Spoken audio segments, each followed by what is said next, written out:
बस साथ रख जो शुद्ध है। शुद्ध प्लस सिल्वर पान मसाला, सबकी जुबान पर महक।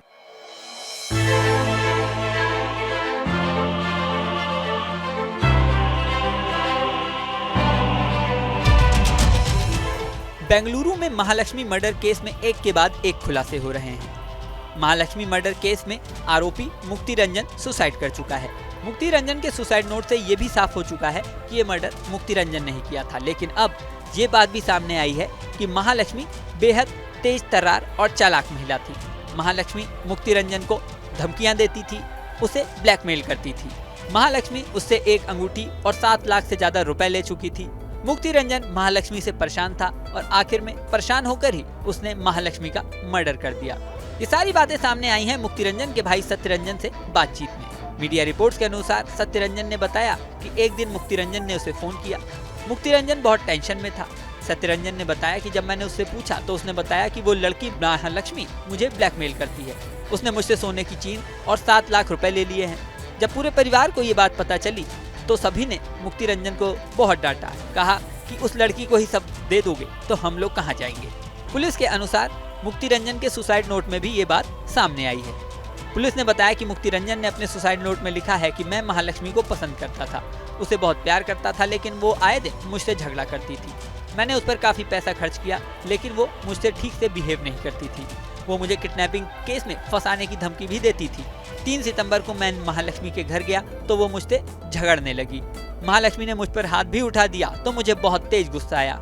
मैंने गुस्से में उसे मार डाला। मैंने जो कुछ किया वो गलत था, लेकिन मैं डर गया था, इसलिए घर से भाग आया। आपको बता दें कि 20 सितंबर को बेंगलुरु के व्यालीकावल में 3 मंजिला मकान के अंदर एक कमरे में 29 साल की महालक्ष्मी की लाश मिली थी। महालक्ष्मी यहाँ किराए पर रहती थी। कातिल ने डेड बॉडी के 59 टुकड़े किए थे और फ्रिज में रख दिया था। इस केस के शुरू में पुलिस की जांच की सुई कई लोगों की ओर घूम रही थी। शुरू में उसके पति हेमंत से पूछताछ की गई, बाद में बॉयफ्रेंड अशरफ से। इसके अलावा मुक्ति रंजन भी बाद में शक के घेरे में आ गया। हालांकि अब मुक्ति रंजन के सुसाइड नोट से ये केस साफ हो गया है। इस पूरे केस की शुरुआत 20 सितंबर को हुई थी। महालक्ष्मी के मर्डर की खबर मिलते ही पुलिस उसके घर पहुंची थी। घर के अंदर फ्रिज के अंदर लाश के टुकड़े मिले थे।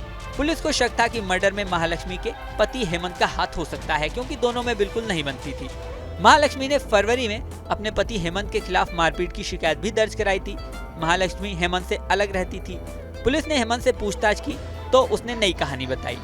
उसने कहा कि महालक्ष्मी अशरफ नाम के हेयर ड्रेसर के साथ अफेयर में थी। हेमंत के बयान के बाद पुलिस को लगा कि अशरफ ने महालक्ष्मी की हत्या की होगी। अशरफ की तलाश शुरू की गई। अशरफ को पुलिस कस्टडी में लिया गया और पूछताछ की गई। अशरफ अभी तक पुलिस की कस्टडी में ही है। पुलिस ने महालक्ष्मी के घर के पास लगे सीसीटीवी कैमरों की फुटेज चेक की तो पता चला 2 सितंबर की रात, यानी कत्ल से एक रात पहले 2 लोग स्कूटी से महालक्ष्मी के घर आए थे। फुटेज में उनके चेहरे साफ नहीं दिख रहे थे। अब तक की जांच में ये साफ हो गया था कि हेमंत और अशरफ ने महालक्ष्मी का मर्डर नहीं किया। उसे मारने वाला कोई तीसरा ही व्यक्ति था। जांच आगे बढ़ती रही। पुलिस ने इस पूरे केस में 67 लोगों से पूछताछ की। इसमें 8 लोग शक के घेरे में आए। पुलिस ने बताया कि महालक्ष्मी के भाई उपकम ने भी 3 लोगों पर शक जताया था, जिनमें महालक्ष्मी का मैनेजर, ऑफिस कलीग और दोस्त थे। पुलिस ने महालक्ष्मी के मैनेजर और दोस्त से भी पूछताछ की, लेकिन बाद में उन्हें छोड़ दिया गया। आखिर में सारे शक की सुई मुक्ति रंजन की ओर ही घूम रही थी। मुक्ति रंजन को पकड़ने के लिए पुलिस ने उसकी लोकेशन भी ट्रेस करवाई, लेकिन 25 सितंबर की दोपहर में ओडिशा में कुलेपाड़ा में उसके गांव के पास उसका शव पेड़ से लटकता मिला। मुक्ति रंजन के सुसाइड नोट और उसके भाई की बातों से ये साफ हो गया है कि इस पूरे केस का गुनाहगार मुक्ति रंजन ही था। हालांकि पुलिस अभी भी इस केस में कई एंगल्स की जांच में लगी हुई है। इस वीडियो में फिलहाल इतना ही। बने रहिए न्यूज नेशन के डिजिटल प्लेटफॉर्म पर।